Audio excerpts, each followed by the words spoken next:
Buenas noches. Vamos a continuar. Estábamos viendo, hemos partido desde un poco el desarrollo histórico de las neurociencias. Hemos llegado a la etapa en la que, bueno, la educación también toma los aportes y se desarrollan un conjunto de ciencias basadas en las neurociencias que se denominan neurociencias de la educación.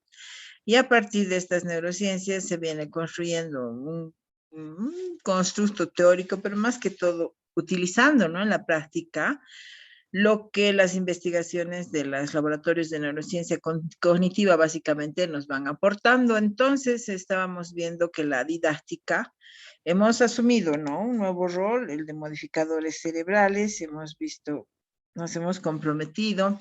Y cuando hay un compromiso, o sea, ¿por qué insisto en que quienes se comprometen? Y claro, la mayoría se ha comprometido y hemos hecho nuestro compromiso, seguramente interno, tal vez, es porque cuando hay compromiso, hay vínculo, y cuando hay vínculo es química en el cerebro. O sea, el decir, el verbalizar, eso provoca química en el cerebro, ¿no? Hay la hormona del apego, que es la oxitocina, y esto nos va a ayudar a alcanzar la meta, ¿no? Para eso tenemos que promover siempre trabajo en equipo para consolidar este compromiso. Luego hemos entrado ya a ver la parte puntual, que es la neurodidáctica, que hemos quedado en que es el arte de hacer educación, ¿no? ¿Por qué decíamos que es el arte? Porque básicamente nosotros trabajamos con mentes, con cerebros, con seres humanos, que van a ser moldeados, ¿no? Van a ser moldeados por nuestra acción, van a ser moldeados por los métodos, por las estrategias que utilizamos, por nuestra postura, y nos enfrentábamos a un nuevo reto, ¿no? Bueno, hemos visto un poco los contenidos, nos han apoyado bastante los colegas en la cuestión de los contenidos, los métodos también. Hemos visto que la mayor parte de los métodos tienen que ser grupales, tienen que ser cooperativos, se tiene que trabajar con todo el cerebro, trabajar en base al neurodesarrollo, se tienen que promover también todas las metodologías activo-participativas, vivenciales, metodologías lúdicas y todo lo que no hacemos, ¿no? Con esta metodología nos olvidamos, por ejemplo, del aula silenciosa. Las aulas dejan de ser silenciosas, quietas, sino más bien son de interacciones positivas, de intercambios relacionales positivos. Y bueno, estábamos en esta diapositiva que era promover el desarrollo de la función ejecutiva del cerebro, ¿no? Hemos visto que el aprendizaje estratégico ha sido la última parte que hemos visto en la clase anterior. El aprendizaje estratégico nos lleva a un nuevo enfoque, ¿no? Este enfoque nos indica que nosotros como educadores estratégicos tenemos que ser conscientes de nuestras estrategias, de las que usamos, pero tenemos que hacerlas evidentes cada que usamos alguna estrategia, porque desde la psicología cognitiva se supone que nuestras estrategias, la psicología cognitiva nos explica que las estrategias ya son procesos automáticos, ¿no? Las estrategias que utilizamos. Entonces, tenemos que irlas verbalizando. ¿Por qué? Porque yo tengo que modelar para que los estudiantes también diseñen sus propias estrategias. Entonces, si yo modelo, yo les voy a dar todo el apoyo para que desarrollen sus estrategias. Yo traigo al consciente mis propias estrategias, pero ellos además ven que yo gestiono mis estrategias. Entonces, en base al modelo y a la verbalización, ellos también van a aprender así. Entonces, ese es el docente estratégico, ese es el aprendizaje estratégico, el que utiliza todo un sistema eh, de procesamiento de la información, ¿no?, que se basa en la toma de decisiones. Estos son procesos internos, ¿no? Porque toda toma de decisiones viene de un pensamiento. Los pensamientos, para tomar decisiones, primero formulamos opiniones, hacemos elecciones, y finalmente estas elecciones nos van a llevar a una toma de decisiones, o siempre tenemos alternativas, ¿verdad? Entonces esto nos va a llevar a la toma de decisiones. La toma de decisiones, les decía la clase anterior, puede ser desde que los niños son muy pequeños. No es que, ahora, hay que diferenciar que una cosa es que la toma de decisiones tiene que ser razonada, sí, y eso va a ser ya en otras etapas, ¿no? Pero los niños pequeñitos ya también toman decisiones y también formulan variables y también comprueban variables para sus hipótesis y también comprueban hipótesis, ¿no? Les daba el ejemplo de si leche de chocolate o leche de frutilla. Si el niño elige leche de chocolate, por ejemplo, ya tiene una hipótesis para elegir la de chocolate y no la de frutilla. Pero si la hipótesis, o sea, si la leche de chocolate, por ejemplo, no responde a sus expectativas o lo que él pensaba, o sea, la hipótesis que él tenía, entonces la próxima vez esta va a ser una hipótesis nula. El niño va a formular otra hipótesis. Entonces, por eso se dice que la toma de decisiones viene desde tempranas edades, ¿no? Bueno, entonces entrando a esta otra parte, tenemos que promover el desarrollo de la función ejecutiva del cerebro. Hemos visto también en el módulo 2, ¿no? En el que hemos llevado la inteligencia ejecutiva. Hemos visto que las competencias, o sea, no es coincidencia que las competencias que se requieren para el profesional del siglo XXI son las mismas que se desarrollan en la inteligencia o la función ejecutiva. Tenemos que tener la capacidad de gestionar, de planificar, de anticipar, anticipar, de establecer metas, hacer proyectos y operas. O sea, esto implica el uso de operaciones mentales, pero en sí, si quisiéramos ponerle un sinónimo a la función ejecutiva es la autorregulación. Las personas que tienen desarrollada la función ejecutiva van a ser personas que primero son flexibles, ¿no? No es que son manejables o manipulables, tienen un pensamiento flexible, adaptativo, que con facilidad considera las situaciones y se adapta, ¿verdad? Además, son personas que hacen proyectos, son personas que planifican, que verifican y que se autorregulan, ¿no? No solo es planificar, ¿no? Un proyecto, sino que tenemos que concretar el proyecto y evaluar el proyecto y rediseñar el proyecto. Lo que mejor hace el cerebro es hacer proyectos. Desde que despertamos estamos haciendo proyectos, ¿no? Entonces, el desarrollo de la función ejecutiva se tiene que planificar, yo creo, como una especie de continuum en cada clase, como una transversal. ¿Cómo puedo desarrollar la función ejecutiva? Vamos a ir viendo, ¿sí? Por ejemplo, los métodos grupales con competencia provocan esfuerzo en el cerebro, ¿no? Les decía que además de esfuerzo provocan química. Cuando hay esfuerzo, ¿no? Nosotros vamos a ver que las pupilas se dilatan y qué pasa a nivel cerebral. El esfuerzo compromete a todo el cerebro, ¿no?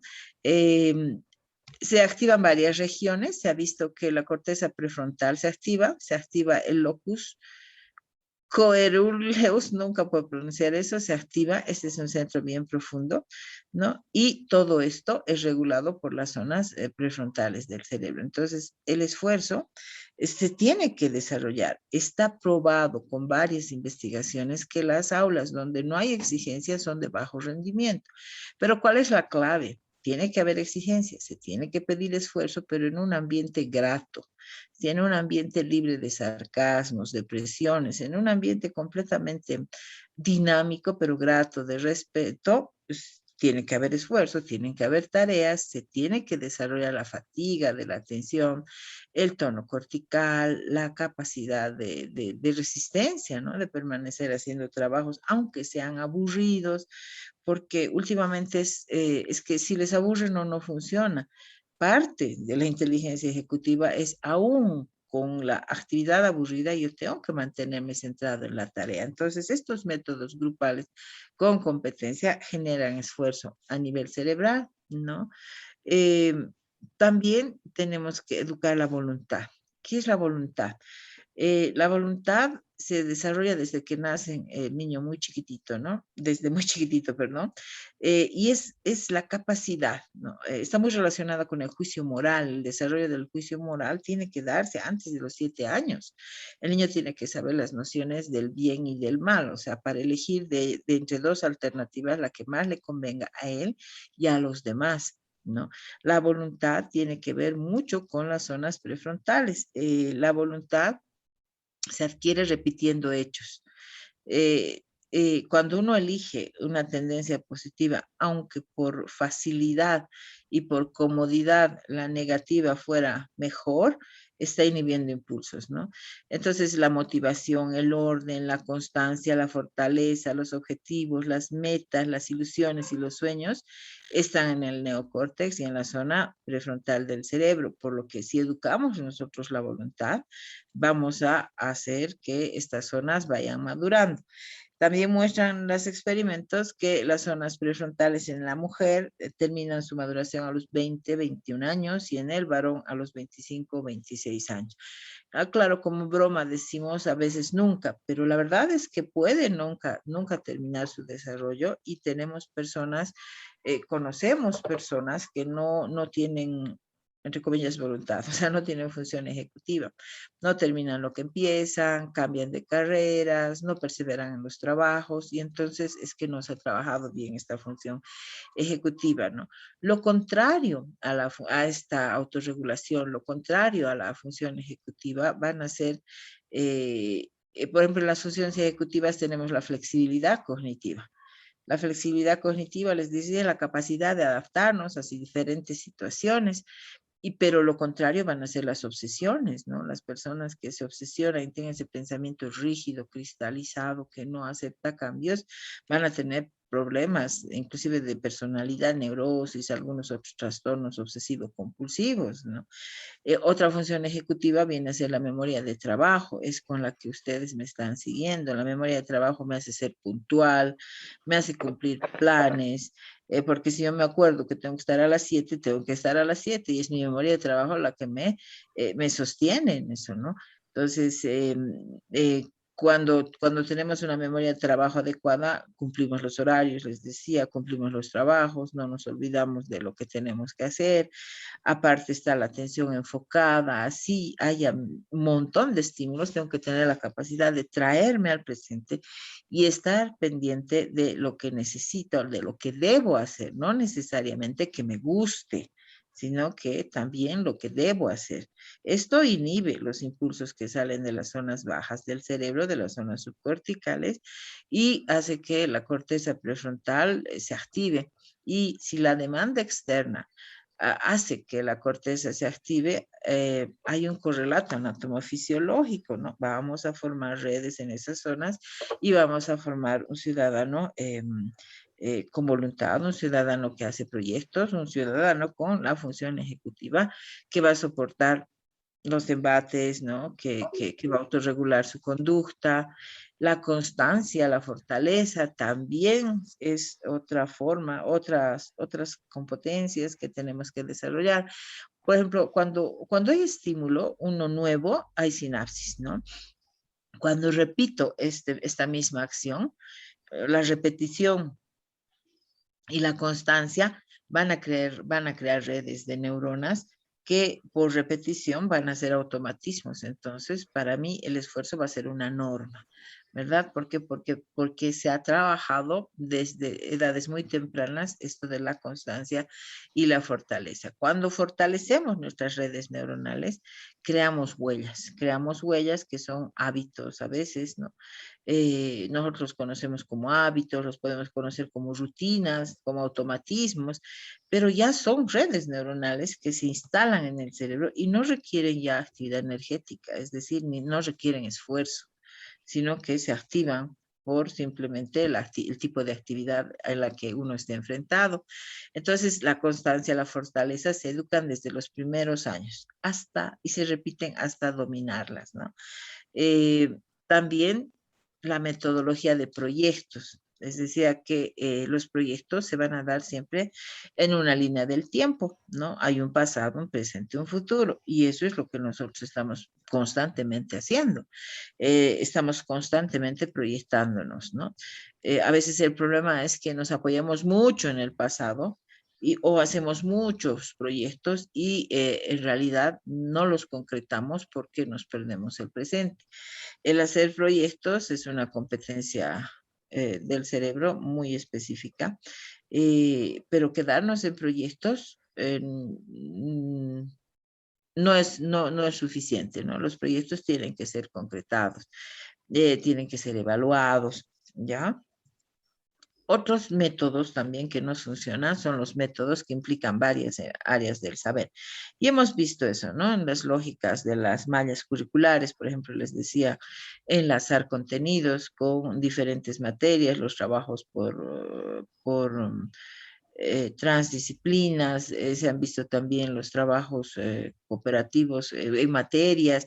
Hoy se está dando bastante eso, ¿no? Les contaba, por ejemplo, que en una universidad privada se está trabajando la cátedra en espejo, donde se están uniendo materias o la misma materia con dos docentes, pero se están uniendo, ¿no? Varias áreas del saber. Entonces, ¿esto qué hace? Cuando yo uno varias áreas del saber, voy a activar verdaderos territorios neuronales, ¿no? Que van a estar en un solo tema. Es como hacer un proyecto, unidades didácticas, ¿no? O proyectos de aula, creo que son en primaria que se hagan, entonces donde tenemos un objetivo común y van a entrar varias materias, lo mismo en educación superior. ¿Sí? Entonces tenemos que utilizar este tipo de métodos y bueno, ¿qué estrategias podríamos nosotros encontrar? Este es un esbozo de lo que yo he encontrado y de investigación que leo o resultados de investigaciones que leo. Yo voy anotando en este PowerPoint qué estrategias podemos obtener de lo que de lo que leo, ¿no? De los experimentos que han hecho. Eh, eh, lo primero, por ejemplo, que rescato son las narrativas. Como estrategias, las narrativas de vida, los informes, todo lo que implique el discurso oral, es importante, ¿no? Son estrategias que realmente funcionan. Eh, Activan varios canales de la información, implican a todo el grupo, pero también se transmiten sentimientos, ¿no? Y como tenemos un cerebro social que se enciende literal, cuando decimos se enciende es que hay conexiones entre sinapsis, ¿no? Y como hay actividad eléctrica, entonces se enciende. Entonces, el cerebro social se enciende frente a las experiencias de otros. No sé si les ha ocurrido cuando alguna vez han estado dando una clase y su audiencia estaba aburrida y les cuentan una historia, una narrativa, se exponen un poquito, cuentan algo de su vida, otra vez se reinicia el proceso de atención. ¿Por qué? Porque somos seres sociales, porque para el cerebro ver, o sea, ver en el otro es siente, ¿no? Somos seres empáticos. Entonces, cuando yo me identifico con esta historia o no quiero repetir la historia, pero me implico de todas formas, ¿verdad? Entonces, las narrativas son estrategias que son aconsejables desde este enfoque. También promover esquemas, patrones como estrategias de enseñanza. Ahora, los esquemas son programas mentales construidos en base a las experiencias de ensayo y error, ¿no? Nuestra forma de pensar, nuestra forma de razonar es así, es en esquemas, ¿ya? Por ejemplo, digamos, yo les digo, eh, a ver, ¿qué animales tienen pico? Y ustedes miran el loro, el pato, ¿no? ¿Y qué son? Son aves, ¿verdad? Entonces, cuando yo digo aves, he incluido a todo un grupo de animales, ¿verdad? Que tienen pico y tienen alas, y esas son aves. Eso ya se va, es una clasificación. Entonces, cada que yo diga ave, uno se va a imaginar un ave que esté cerca de nosotros de acuerdo a nuestra diversidad. Entonces va a haber un patrón. Entonces, cuando yo trabajo con esquemas y patrones, primero enseño a observar, ¿no? Luego enseño a comparar. Luego enseño a establecer relaciones, diferencias, a clasificar. Entonces, todas esas son operaciones mentales de alto nivel, la enseñanza por esquemas y patrones. No todos los estudiantes perciben los esquemas, por ejemplo, los mapas conceptuales, los mapas semánticos. Yo, por ejemplo, he pasado un curso, nos han obligado a pasar en una universidad un curso de los mentefactos. No he entendido, no sé, no podría decirles qué es un mentefacto. No he logrado entender. No, porque tampoco todos los tipos de esquemas se adecuan a todos. ¿No? Entonces, pero sí tengo que tratar de ver encontrar las formas de que todos los estudiantes practiquen la construcción de esquemas y patrones, ¿no? Como una estrategia de enseñanza. Hemos visto también que las competencias que tiene cada hemisferio cerebral son muy particulares. Luria inclusive decía que el cerebro se especializa, ¿no? Que a la especialización hemisférica, él decía. Si bien trabajan juntos el hemisferio derecho con el hemisferio izquierdo, no pueden trabajar uno solo, ¿verdad? Porque sería un cerebro escindido, cortado. Pero, sin embargo, hay personas que tienen mayor facilidad para la síntesis y hay personas que tienen mayor facilidad para el análisis. Entonces, las estrategias y las formas en las que la percepción humana se organiza es o analizando o sintetizando. Algunas personas parten del todo, otras parten de las partes, ¿no? Perdonen la redundancia, parten de las partes para llegar a un todo, pero ambos usamos estrategias de análisis y síntesis. Entonces yo también tengo que usar eso, ¿no? El análisis es cuando la información ingresa a la red neuronal y se distribuye por las células que dependen de la célula por la que ingresó. En cambio, la síntesis es la convergencia en una célula de la información que ingresa por diferentes vías. ¿Ya? Entonces, otra estrategia desde la neurodidáctica es utilizar el análisis, la síntesis en una sola actividad. Yo tengo que utilizar siempre diferentes tipos de estrategias. ¿Para qué? Para responder a la diversidad. Les decía antes al inicio, les decía que este enfoque realmente pues nos humaniza. ¿Por qué? Porque nos ayuda a ver la diferencia o la unicidad o la diversidad que tienen los estudiantes en el aula. Entonces, siempre tendré que tener a mano diferentes tipos de estrategias para que todos puedan aprender, ¿no? El reto es fundamental. Si yo no los llevo más allá de lo que muestran, más allá de lo que puedo, entonces voy a crear personas, en primer lugar, pasivas, ¿no? Pero además el reto en el cerebro es química en el cerebro. El reto provoca emisión de dopamina, que es motivación, y norepinefrina. El reto, el reto es ir más allá, ¿no? Es como dicen, del 100 más 1, ¿no? No busques el 100, busca el 100 más 1, te dicen. Y eso es una especie de reto, ¿no? De ir más allá de lo que el estudiante parece que puede rendir, ¿no? Él se ha visto que lo que despierta al cerebro, aun cuando estamos aburridos, es el reto. El cerebro es un órgano que responde al reto y al desafío, ¿no? Lo contrario, si la información es repetitiva, perdón, si la información es repetitiva, si es la misma, si es carente de sentido, el cerebro responde con aburrimiento y con fatiga.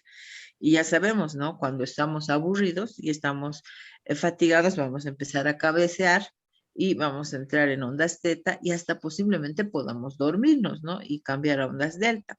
Pero si la información es desafiante, inmediatamente cambia la química a nivel cerebral y se incrementan los niveles de atención. Entonces, la química del reto es primero dopamina, es el neurotransmisor de la motivación. Pero su acción, la acción de la dopamina dura 5 segundos, nada más, ¿sí? Lo que mantiene la energía en el cerebro para alcanzar el reto que se plantea es la norepinefrina. Por eso dicen es como la gasolina, es como el motor, ya se plantea el reto, pero la norepinefrina va a hacer que este reto llegue, o sea, la actividad a la cual les estoy retando, llegue a feliz término, ¿no? Dirigiendo hacia el logro de objetivos. Entonces, el reto puede ser una estrategia de enseñanza, la novedad, ¿no? La novedad, la estimulación, dice, ¿no? Pero sobre todo la novedad. Puede ser el mismo contenido, pero si yo lo presento de una manera nueva, provoca sinapsis. Puedo hablarles de inteligencia de forma muy tradicional o muy teórica, pero puedo, no sé, de pronto puedo enseñarles la inteligencia con una cueca, ¿no? Donde tenga toda la letra de la definición de inteligencia y pueden ustedes saber de memoria la definición, pero si le enseño en un ritmo, le enseño cantada, completamente nuevo, provoca sinapsis en el cerebro. Entonces, una vez que ha habido novedad, si esta novedad impacta tanto, se va a guardar, se va a codificar. ¿Por qué? Porque va a tener significado para nosotros, ¿no? Entonces, se va a almacenar en redes, dicen áreas del cerebro con redes neuronales que se resisten al olvido. Después, otra estrategia, esto es interesante, ¿no? Cuando les muestro esta espiral, no es para hacerles doler los ojos, es para que tengamos una idea de que siempre tenemos que enlazar lo nuevo con los contenidos previos. Los contenidos previos, ya hemos visto que para que un contenido pase a formar parte de mis contenidos previos, tiene que ser codificado y tiene que ser repetido y tiene que tener significado. Entonces, eso que ya está en mi mente va a ser la base para algo nuevo. Entonces voy a ir enlazando, voy a retroceder un poquito y voy a avanzar, voy a ir enlazando. Entonces, un poco como que el currículo se convierte en espiral, ¿ya? No voy a ir de un punto a otro punto y de este punto voy a saltar al otro punto, no va a ser horizontal. Va a ser en espiral porque voy a ir construyendo en base a lo previo un poquito más, eso un poquito más, otro poquito más, otro poquito más.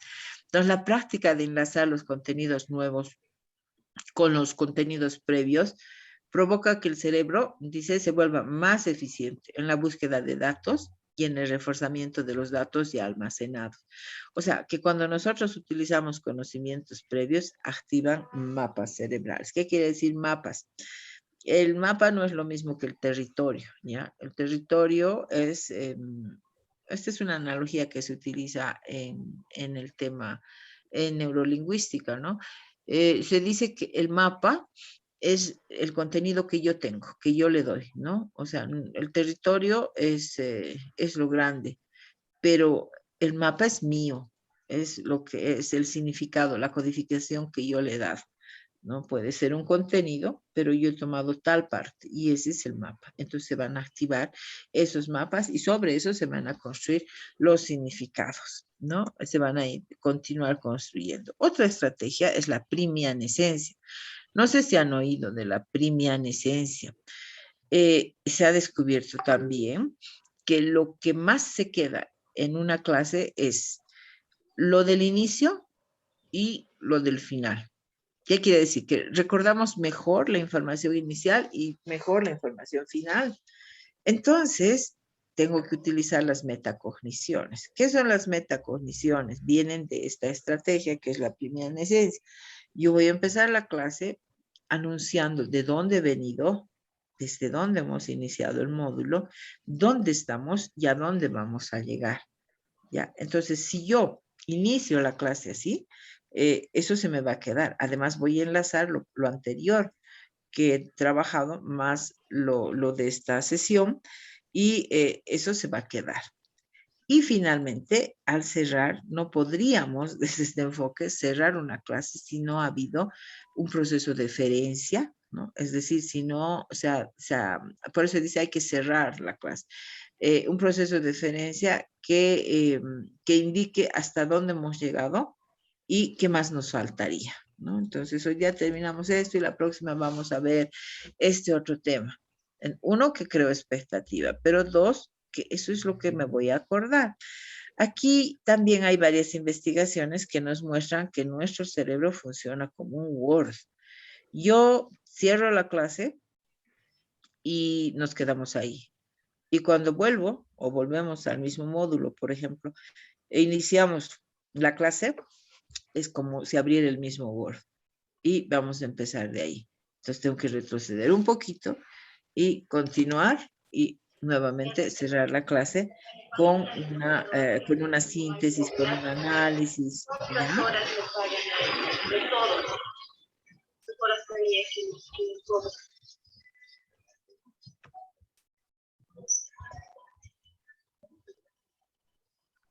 A ver, un ratito. Voy a ver.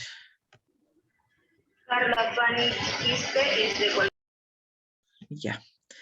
Entonces, continuando, les estaba hablando de la primianescencia, ¿no? La primianescencia es eso, es que se me queda lo primero y se me queda lo último. El fundamento es que nuestro cerebro, nuestra memoria funciona como un Word, ¿ya? Y como funciona como un Word, sabemos que hemos cerrado la clase anterior en determinada parte, así como el PowerPoint. Aquí estamos, nos hemos quedado en la función, en las estrategias que soportan la función ejecutiva, ¿verdad? Y de ahí empezamos. pero para cerrar la clase yo tengo que igual captar, hacer un resumen de lo que hemos avanzado y eso es lo que se queda. Entonces, muestran, ¿no?, las investigaciones que lo que más se queda es el inicio y el final. Sí, y por lo tanto, yo tengo que trabajar con las metacogniciones. Las metacogniciones por repetición también se pueden volver una norma y siempre voy a tener presente el contenido, ¿no? Bueno, esto es importantísimo, otorgar tiempos para integrar el aprendizaje.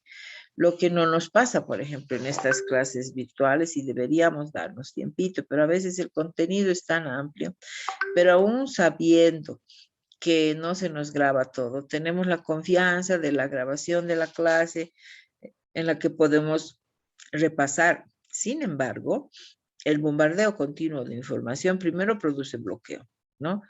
Pero además se necesita tiempos para integrar el aprendizaje. Eh, por ejemplo, en el Japón, hace años que tienen en los aeropuertos dormitorios para los pilotos. ¿Por qué? Porque el cerebro no produce su propia energía y necesita tiempos para integrar la información en el cerebro. Una broma, un chiste, un preguntar cómo les fue o recoger algún trabajo en media clase, algo que implique 5 minutos, ¿no? Y la información se va sentando en el cerebro.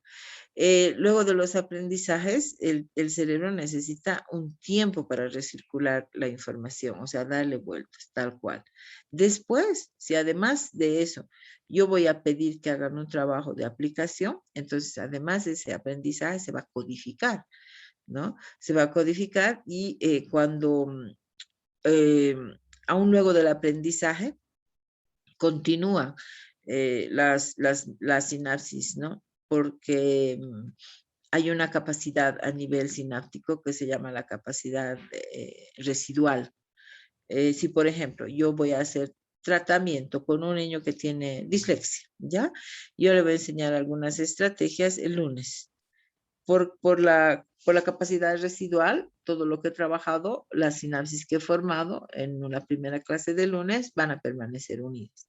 El martes, por la capacidad residual, van a permanecer unidas, porque neuronas que emiten juntas, ¿se acuerdan?, tienden a asociarse. Miércoles, ya no trabajo, ¿no? Entonces, se van a empezar a disociar. Jueves no trabajo, viernes no trabajo y lunes otra vez trabajo. Otra vez tengo que empezar como si fuera de nuevo, porque neuronas que emiten separadas se disocian. Entonces tengo que volver. La capacidad residual se dice que dura máximo hasta 72 horas. ¿Sí? Y si el aprendizaje no ha tenido significado, no va a durar ni siquiera 24 horas. Entonces, uno es que tengo que dar tiempo para integrar el aprendizaje, ¿no? Se ha dicho que la adquisición de destrezas físicas necesita hasta 6 horas para consolidarse. He estado oyendo, a ver si quieren oír a Eduardo Calixto, muy bonito explica, es muy didáctico y él se basa mucho en investigaciones sobre curiosidades sobre el cerebro y el cerebro emocional, el amor en el cerebro. Tiene temas muy interesantes y él dice que ha comprobado en sus laboratorios ahí en la Universidad de México que con 28 repeticiones continuas diarias se hace un hábito motor o se puede eliminar un hábito también, ¿sí? Y entonces el tiempo es fundamental, ¿no? Tanto como para olvidar ciertas cosas, como para fijar aprendizajes. Entonces tenemos que otorgar tiempos para integrar el aprendizaje. Después vemos que utilizar el sentido del humor. Hoy en día hay médicos, por ejemplo, que trabajan en los hospitales de niños con cáncer y se visten alguna vez de payasos. ¿Por qué? Porque está comprobado que la risa, el humor, incrementa la actividad de los sistemas del sistema inmunitario, ¿no? Entonces los niños tienen mejoras mayores. El humor activa operaciones mentales básicas y complejas, ¿no? El humor se crea en la corteza prefrontal ventral, o sea, es complicado. El área que mejor aprende, digamos, el área más inteligente, entre comillas, son las zonas prefrontales y el humor se procesa ahí. esta región ha sido identificada como la implicada en el procesamiento de los chistes en el cerebro. Para entender un chiste no es fácil, ¿no? Yo le oía una cómica y decía que difícil es hacer reír a las mujeres. En un público de hombres, tranquila, se puede contar chistes y se entiende, ¿no? Pero las mujeres son muy difíciles, decía, para reír, porque para entender un chiste hay que trabajar al unísono en varias zonas del cerebro. Y para hacer reír, yo tengo que tener operaciones mentales no básicas, complejas, porque imagínense, para inventar un chiste tengo que tener una capacidad de inferencia impresionante, de analogía, de comparaciones, eh, tengo que tener capacidades de síntesis, tengo que tener un montón de operaciones mentales. ¿Por qué? Porque así solamente yo voy a poder hacer a reír, ¿no? Entonces, utilizar el sentido del humor. Los chicos, un adolescente ríe 300 veces al día, ¿no? Nosotros los adultos, con suerte, dice, los más reílones reímos 100 veces al día y algunos ni 20 veces al día, ¿no? Hay cosas que nos ocasionan risa. El adolescente disfruta mucho con los memes, por ejemplo, ahora, con los TikToks, con esas cosas que ellos utilizan, y la risa es como que si se cargaran de energías para continuar, ¿no? Entonces tenemos que utilizar el sentido del humor como una estrategia didáctica. Prueben a hacerles reír, prueben a hacer memes, ¿no? Tengo un alumno en el doctorado de neurociencias que estamos haciendo proyectos de neuroinnovación y hemos juntado palabras, bonito. En síntesis, él tenía su proyecto. A él le gusta hacer reír y le gusta las matemáticas. Entonces hemos quedado en que tiene que hacer un proyecto para enseñar matemáticas en base a la risa. No sé cómo le saldrá, ¿no? Pero tenemos que utilizar el sentido del humor. ¿Por qué? Porque se ha visto que, vean, activa estas zonas y estas zonas son las que son las de autorregulación, son las zonas más inteligentes del cerebro, dicen varios autores. La música. La música es bien importante como estrategia de enseñanza-aprendizaje. La música, por ejemplo, si cantamos juntos, se libera oxitocina. La oxitocina proporciona confianza, seguridad, ¿no? Si algo me gusta, estas endorfinas, las endorfinas son como los opiáceos naturales, como opio, ¿verdad? Me provoca sensaciones de placer semejantes al placer sexual, dice, ¿no?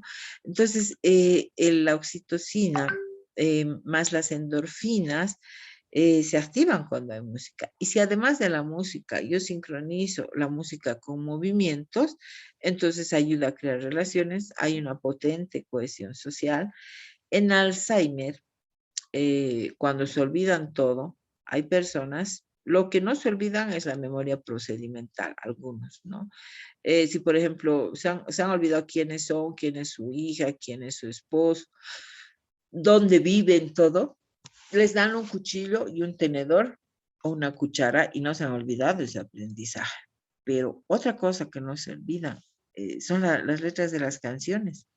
Hay varias películas que muestran que se han olvidado todo, han perdido su identidad, su yo, la pertenencia, pero les ponen una canción y se acuerdan la letra y averiguan de qué edad, de cuánto tiempo data la canción, puede ser 20, 30 años, ¿no? ¿Por qué?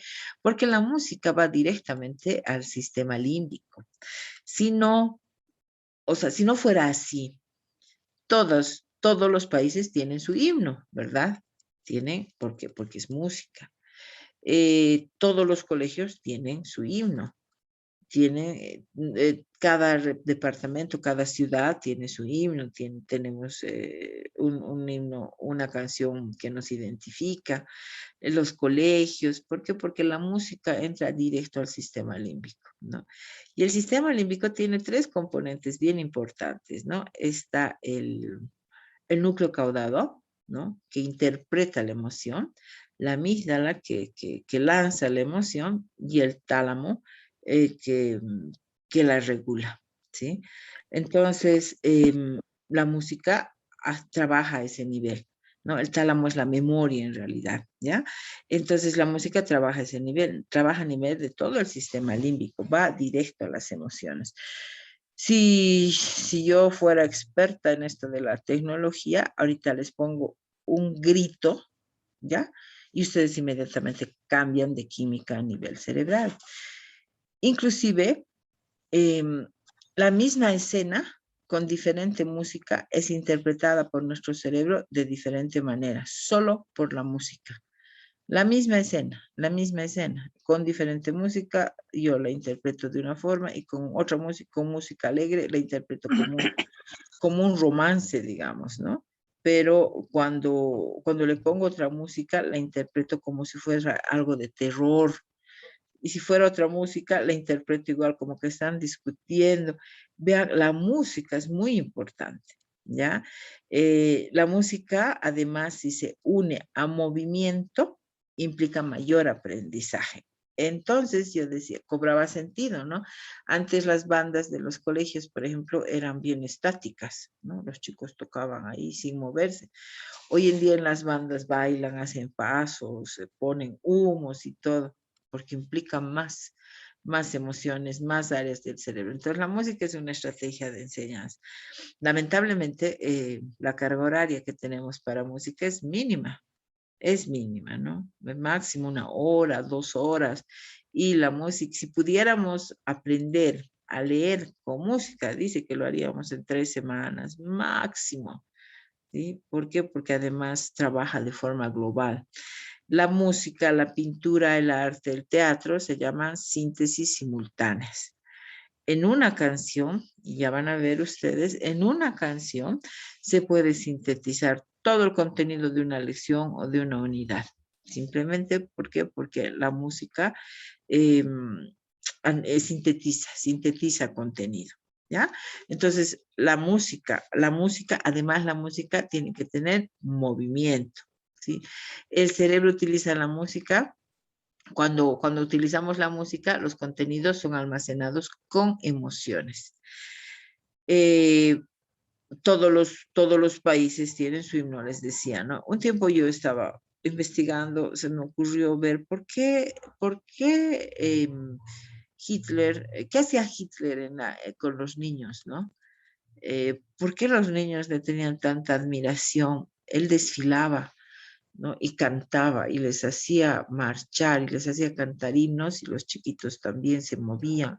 O sea, aquí entonces yo encontraría una explicación de que estaban comprometidos a nivel cerebral. La música cohesiona, ¿no?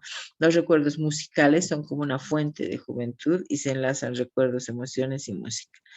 Dice Antonio Damasio, en la conservación de la música está la conservación de las emociones. Entonces la música tiene emociones. Hay tanto estudio sobre la música, si alguien quisiera o si alguien tiene especialidad de música o le gusta, tengo un libro que se llama El cerebro musical. Y ahí analizan desde el ritmo, la prosodia, la entonación, no sé qué otros factores que la música para mejorar inclusive la salud mental. No en vano hay tantas especialidades, por ejemplo, que mejoran, ¿no? La biodanza, el psicoballet, los aeróbicos, todo lo que implica música implica emociones, ¿no? Em, Después, además de la música, tenemos que incluir el movimiento, ¿no? El movimiento tiene que ver básicamente con la planificación, o sea, el movimiento es la construcción. Bailar con música es construir una melodía cinética, o sea, no son movimientos aislados, sino son movimientos organizados, pero en una melodía cinética. Entonces, digamos, para bailar la cueca, yo primero saco el pañuelo, doy un paso adelante, otro paso atrás, muevo la cintura, muevo la otra, muevo el brazo, ¿verdad? Es un constructo. Esto es memoria de trabajo. ¿Sí? Implica atención. Entonces, requiere de un centro, ¿no? De un centro en el cerebro que es el núcleo caudal, que planifica y organiza todo el movimiento, pero miren, además en respuesta a las emociones. Más nos movemos, más estimulamos los centros del placer. Y cuando oímos música o secretamos dopamina o secretamos norepinefrina o podemos secretar, no sé, noradrenalina. Y si oímos rock, por ejemplo, ¿no? Cortisol algunas veces, disculpen. Hola, doctor, ¿cómo está? ¿Cómo está? Eh, no, no, no, nos falta una semana más. Ya hemos hecho una semana, nos falta otra. Sí, pero ya estamos en hora y media de clases. Sí, no, no se preocupe. Sí, sí, sí, ya estamos. Sí, tengo 47. Mm, listo. Ya, hasta luego. Hasta luego. Es el coordinador preocupado por eso del WhatsApp, pero bueno, nosotros más bien no hemos tenido ese problema. Bueno, les decía que incluir el movimiento, ¿no? Luego vamos a hacer los comentarios. Entonces, ya decíamos, ¿no? Que más nos movemos, más estimulamos los centros del placer, secretamos, cambiamos la química. Hay estudios que les decía que el rock, ¿qué estado de ánimo produce el rock, la salsa, la música clásica, ¿no? Inclusive ha habido un tiempo que muchos han hablado del efecto Mozart, no sé si alguien ha oído, el efecto Mozart en los bebés. Ese es un mito, no se ha comprobado, pero hay músicas que sí cambian el estado de ánimo, ¿no? Y si la música está unida al movimiento, vean, cuando la música está unida al movimiento, construimos la identidad a partir de las relaciones con otras personas, ¿no? Entonces, la educación en general tiene que ser, como ya lo han dicho, holística. Entonces, te tiene que compartir lo cognitivo, lo social, el movimiento, y así cerraríamos el ciclo de aferencia y el proceso de eferencia. Las metacogniciones, por ejemplo, o las mnemotecnias, si digamos, les digo, bueno, tenemos 4 estrategias de aprendizaje, las estrategias de apoyo, las estrategias de procesamiento, de metacognición y de personalización, ¿sí? Inventen una mnemotecnia. Entonces decimos las estrategias de apoyo, de procesamiento, de personalización y de metacognición. Seguramente que con 3 o 4 repeticiones van a aprender el nombre de las estrategias, que haciéndolo de forma teórica es pues más difícil. Entonces, el movimiento, si bien se tarda en aprender, este aprendizaje, el aprendizaje motor, es el que menos se pierde, ¿no?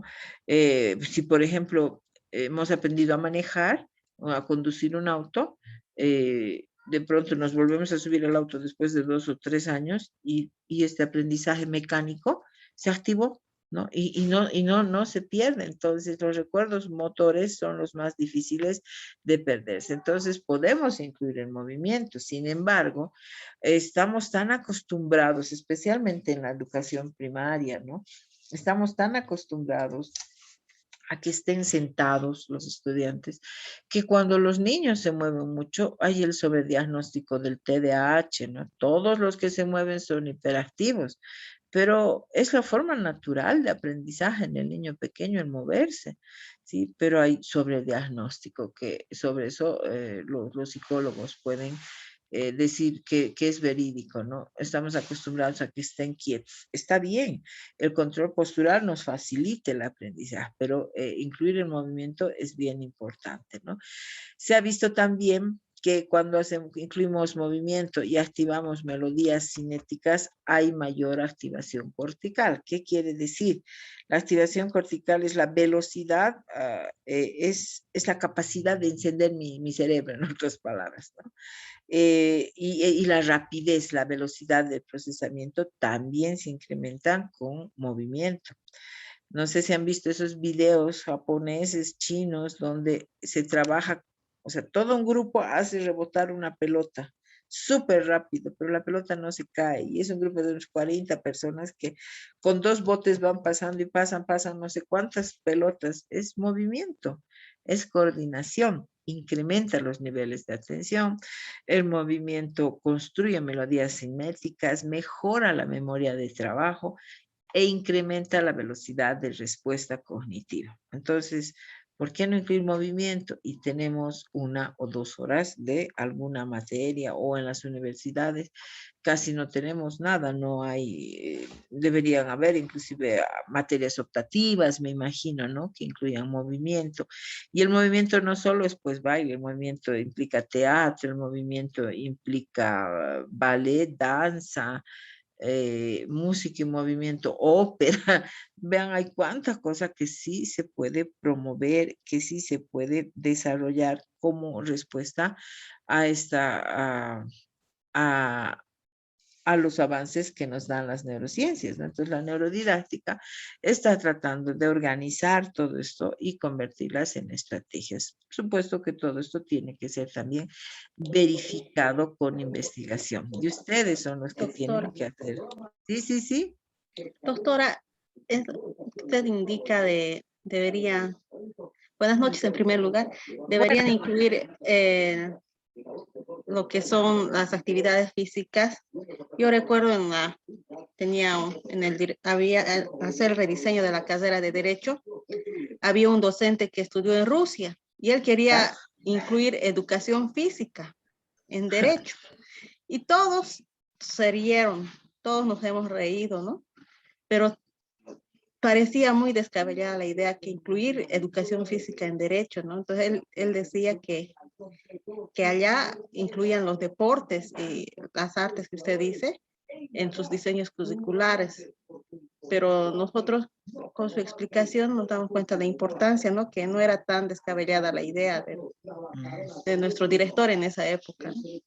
Sí, gracias. Me acuerdo también que hay no me acuerdo, una cultura que los juicios, ¿no? Si digamos hay dos litigantes hablando de ese derecho, tal vez usted sabe qué cultura es, hablando de derecho, hay no sé qué comunidades. Bueno, hay dos litigantes, ¿no? El que acusa y el que es acusado. Entonces, al acusador se le pide que cante la acusación y tiene que decirla cantando. Entonces, siempre la intensidad de la acusación es menor si la dice cantando, ¿no? Entonces, vean qué interesante incluir este tipo de actividades, ¿no?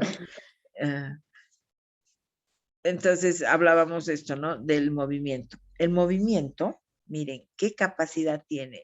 Si hemos hablado de la plasticidad cerebral. Se ha visto que la plasticidad cerebral dura siempre, ¿verdad? Dura hasta que morimos, pero es mayor en algunas etapas. Pero la práctica, el ejercicio y la repetición pueden abrir el periodo, pueden abrir el núcleo basal. ¿Por qué? Porque empezamos a secretar una hormona que es el factor de crecimiento neurotrófico que facilita la sinapsis. Entonces se puede activar la plasticidad cerebral nuevamente.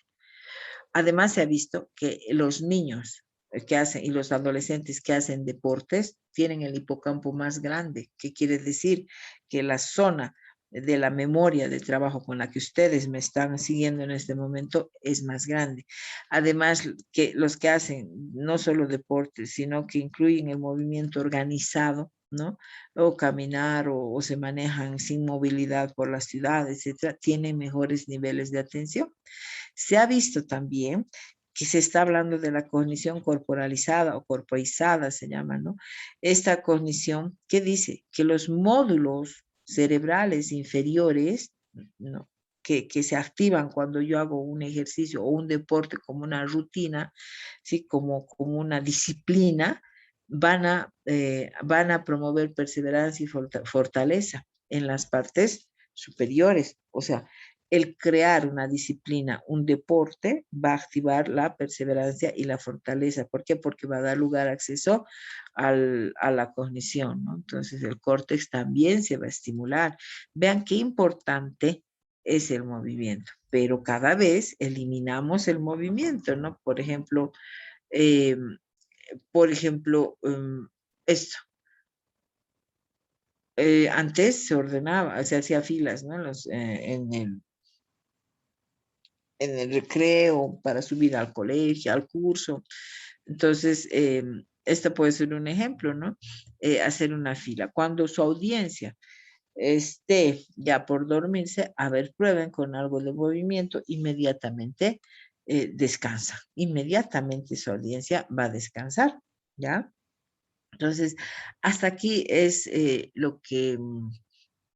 las estrategias que se pueden utilizar. Voy a dejar de compartir para comentar y después darles una pequeña tareita. Sí, Amparo, por favor. Buenas noches, doctora. ¿Cómo está? Doctora, bien, doctora. Tal vez a modo de comentario, ¿no?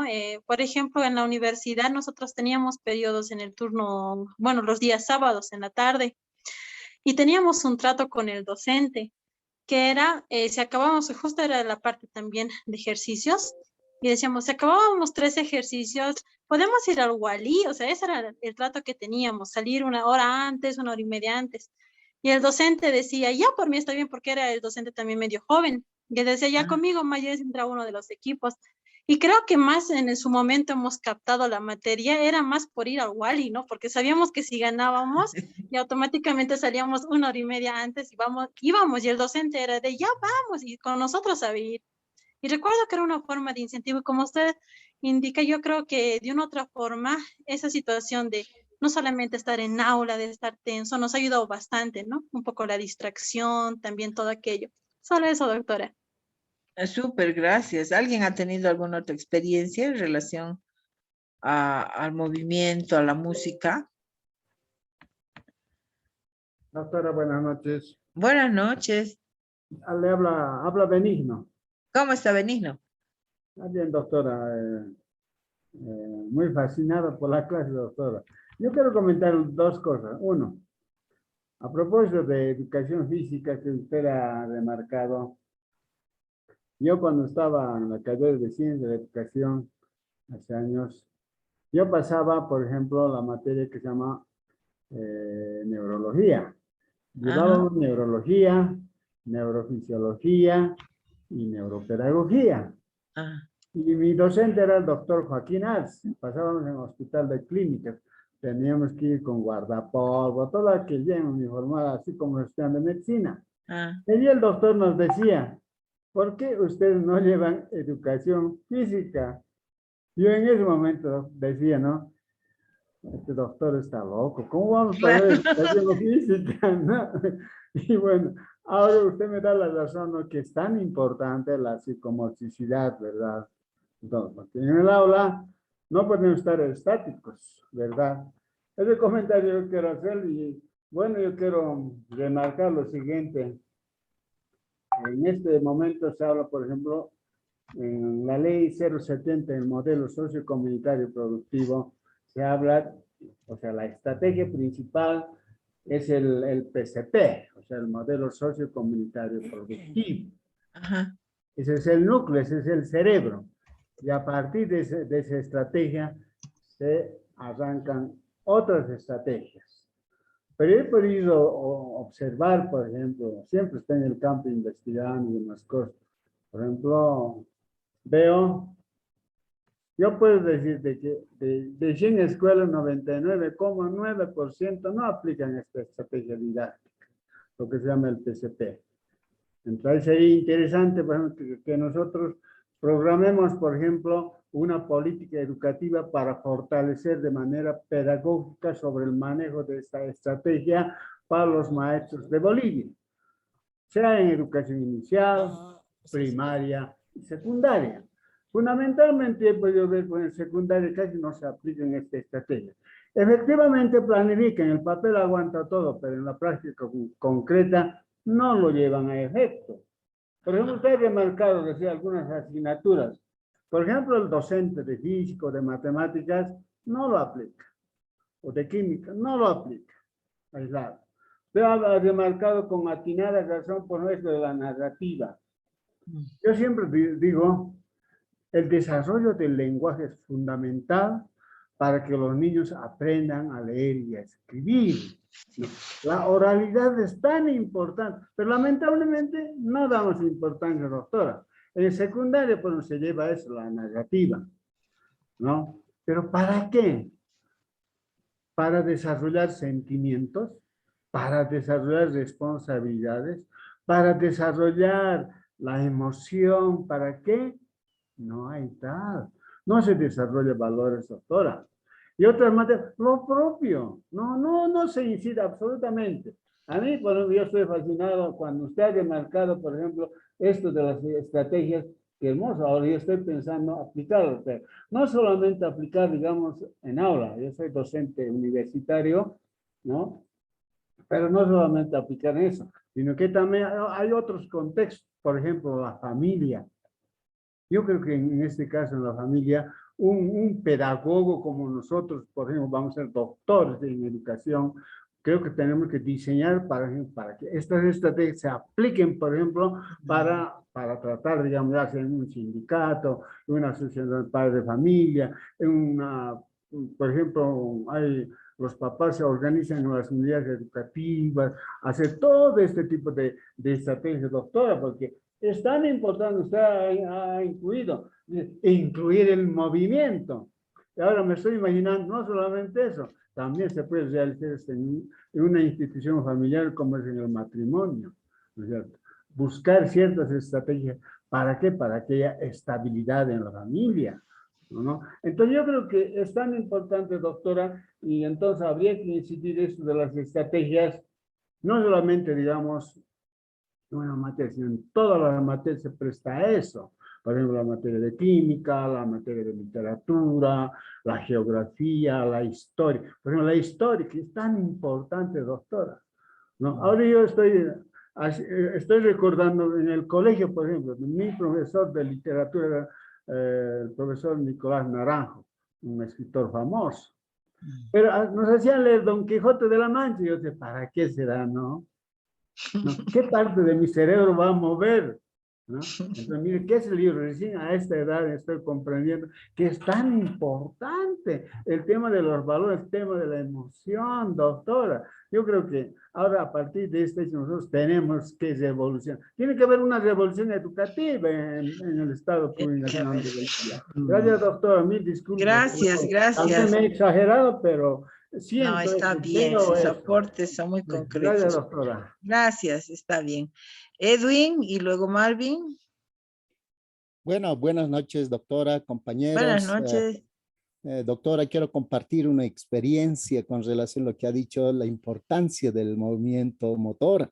Y es, yo me gusta el deporte, entonces soy maestro de nivel primaria y he vivido durante 3 años con mis estudiantes de nivel primaria, desde el primero, segundo, tercero de primaria, ¿no? Pero he tenido unas experiencias y coincide con lo que estamos desarrollando.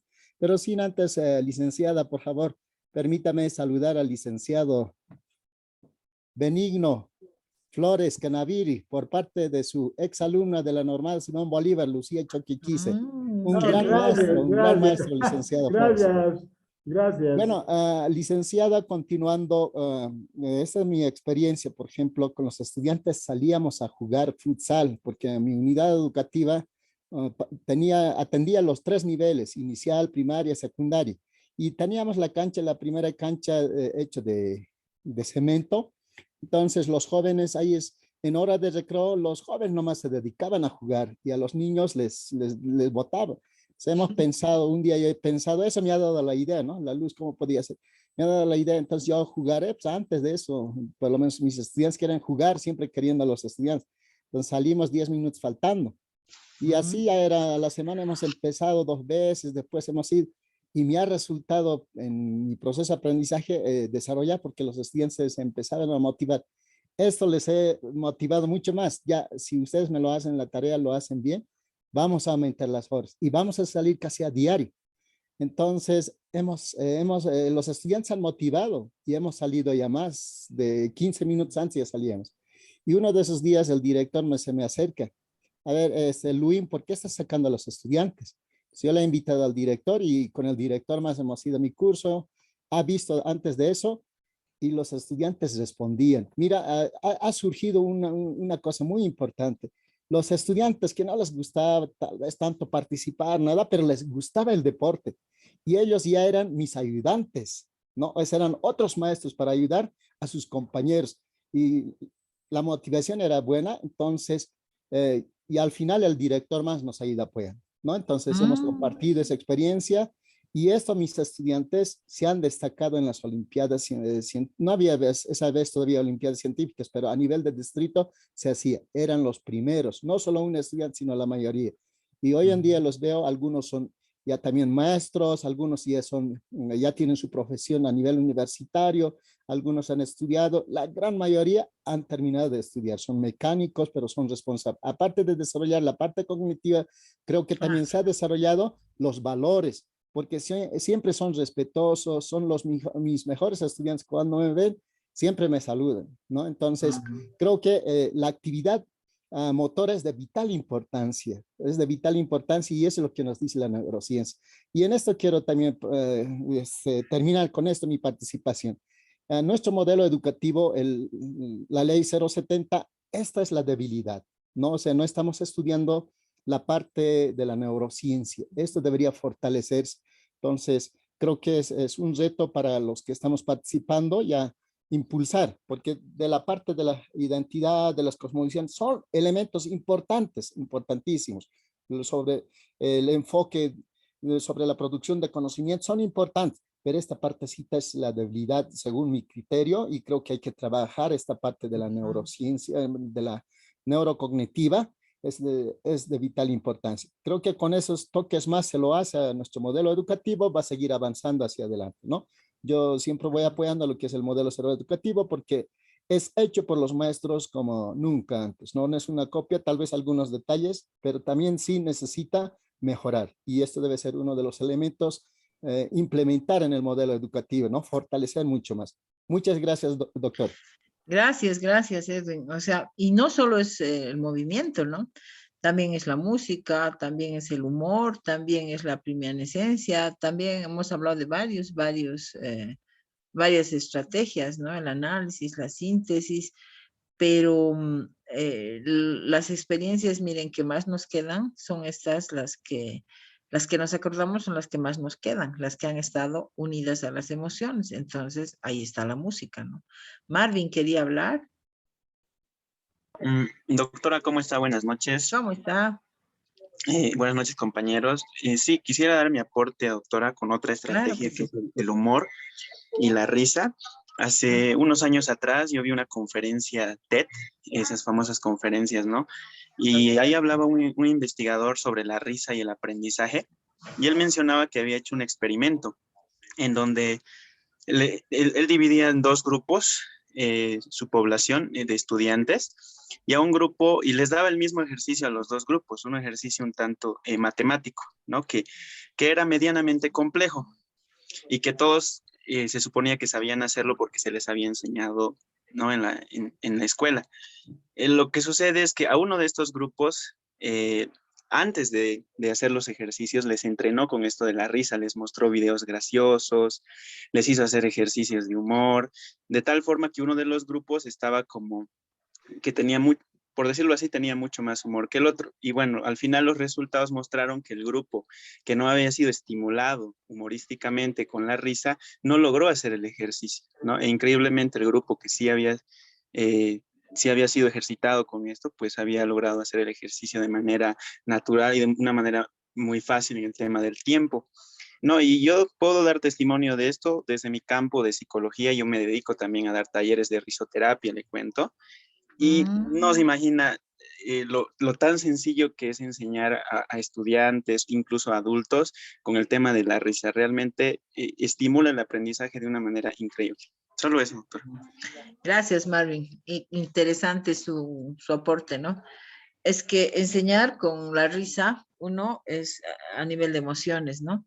Pero se desarrolla mucho el pensamiento transversal, lateral, pero además uno tiene que desarrollar operaciones mentales, aprende a inferir, aprende a comparar, a hacer análisis. Porque yo, por ejemplo, hay por ejemplo, memes que yo no logro entender.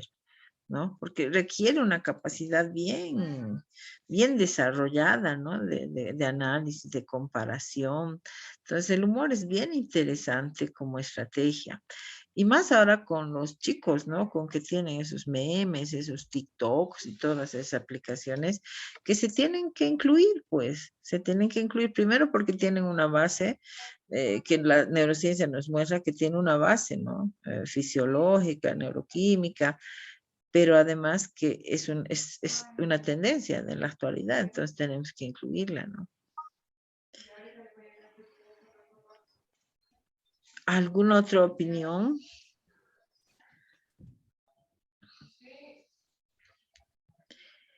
Les estaba diciendo que tenemos que hacer una tareita, ¿sí? Tenemos que crear, voy a compartir otra vez. Somos alrededor de 55 inscritos, 60 inscritos, ¿no? Tenemos que dividirnos esto para el viernes, ¿ya? Ahora, díganme ustedes si van a tener tiempo o no van a tener tiempo, porque esto no tiene nota, ¿ya? Es una actividad aparte, pero que me gustaría que construyan. ¿Podrían crear un himno de su paralelo o de su programa doctoral? O crear el himno del programa. ¿Quiénes podrían animarse a hacer este trabajo?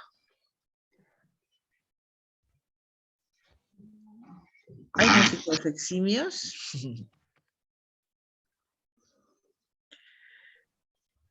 Eso tendríamos que crear. Marvin, listo. Entonces, ya, Yashira, ¿no? ¿Quién más? Ya van 2.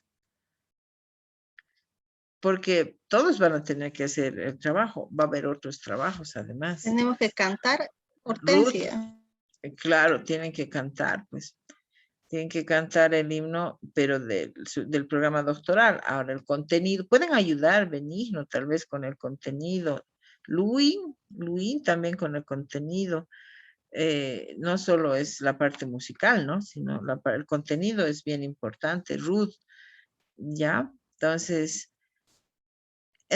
¿alguien más se añade a hacer el himno del programa, de su programa? Tienen que hacer el himno y el viernes vamos a tener la última clase y ahí tienen que presentar el himno. Sí, yo, doctora. Ya, listo. Entonces, Marvin, por favor, va a coordinar ese grupo, ¿ya? Otro grupo, súper. Marvin va a coordinar ese grupo. Otro grupo tiene que crear ¿cuál de estos prefieren? La salsa de las emociones, el vals de la inteligencia cognitiva, la cueca del modificador cerebral, el bailecito de la inteligencia ejecutiva, el salai del aprendizaje significativo, el guaño de la mente y el cerebro. ¿Cuál prefieren?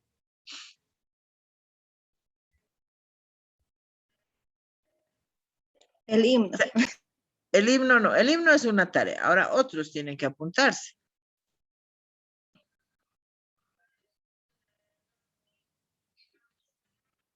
Aquí tienen que apuntarse otros, ¿ya? Entonces ahí estarían Ruth, Hortensia. No, ya están en el otro grupo, pues. Eso internamente vamos a coordinar por WhatsApp, pero la idea es esa, ¿no? O los divido y componen, pero es que tienen que tener tiempo también. Tienen que tener tiempo. Entonces yo había planificado, por ejemplo, para el viernes, el miércoles terminaríamos el contenido, nos falta el contexto más. El contexto no es muy largo, entonces ahí terminamos y el viernes había dicho más o menos unos 5 minutos, digamos 10 minutos que presenten. Tenemos 2 horas, podría ser para 10 grupos, ¿no? Entonces presentar el himno del doctorado, después de aquí escoger hacer grupos igual, la salsa de las emociones, o escoger de aquí unos 3, y también otro grupo que cree unos memes, ¿sí? ¿Lo quieren hacer de forma voluntaria? ¿Lo pueden organizar ustedes? Sí, nosotros sacamos de chofer, ¿no ve? Con licencia. Después igual... Era pandemia, ¿no ve? Se supone que a funcionarios públicos. Hemos sacado como chofer, pues, no tenía que por qué molestarnos. O sea, para el diferido, por eso. Del PRO tenemos sacado pues, como comerciante. No, del FIE he sacado como chofer. Listo. ¿Cómo hacemos? ¿Yo les divido? Me voy a anotar, a ver. ¿Quiénes van a hacer el himno?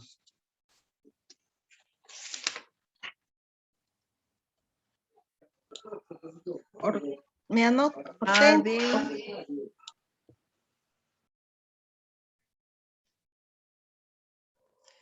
¿Qué más? Marvin, Hortensia, Benigno. Ruth.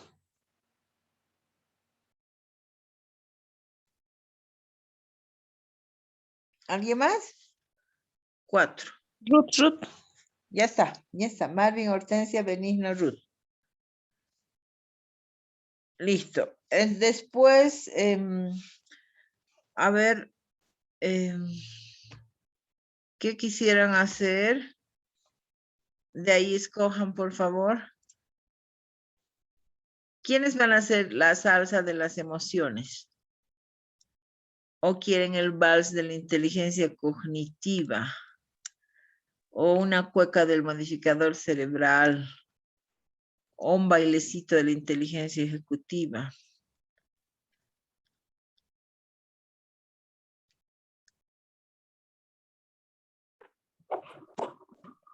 El bailecito de la inteligencia ejecutiva. Ya, ¿quiénes son? Alex Argandoña. Ya. Jimena Rosa. Ya. ¿Quién más?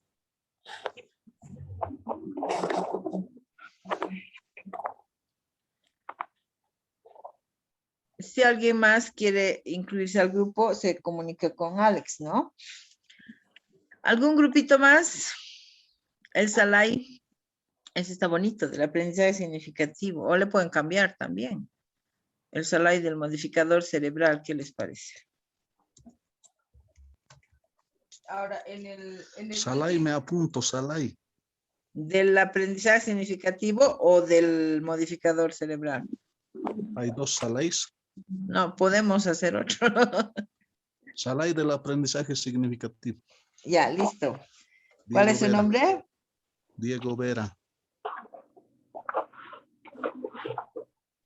Listo. ¿Alguien más? Salai, aprendizaje significativo. Edwin Luin. Luis con Diego, entonces. Con Diego Vera.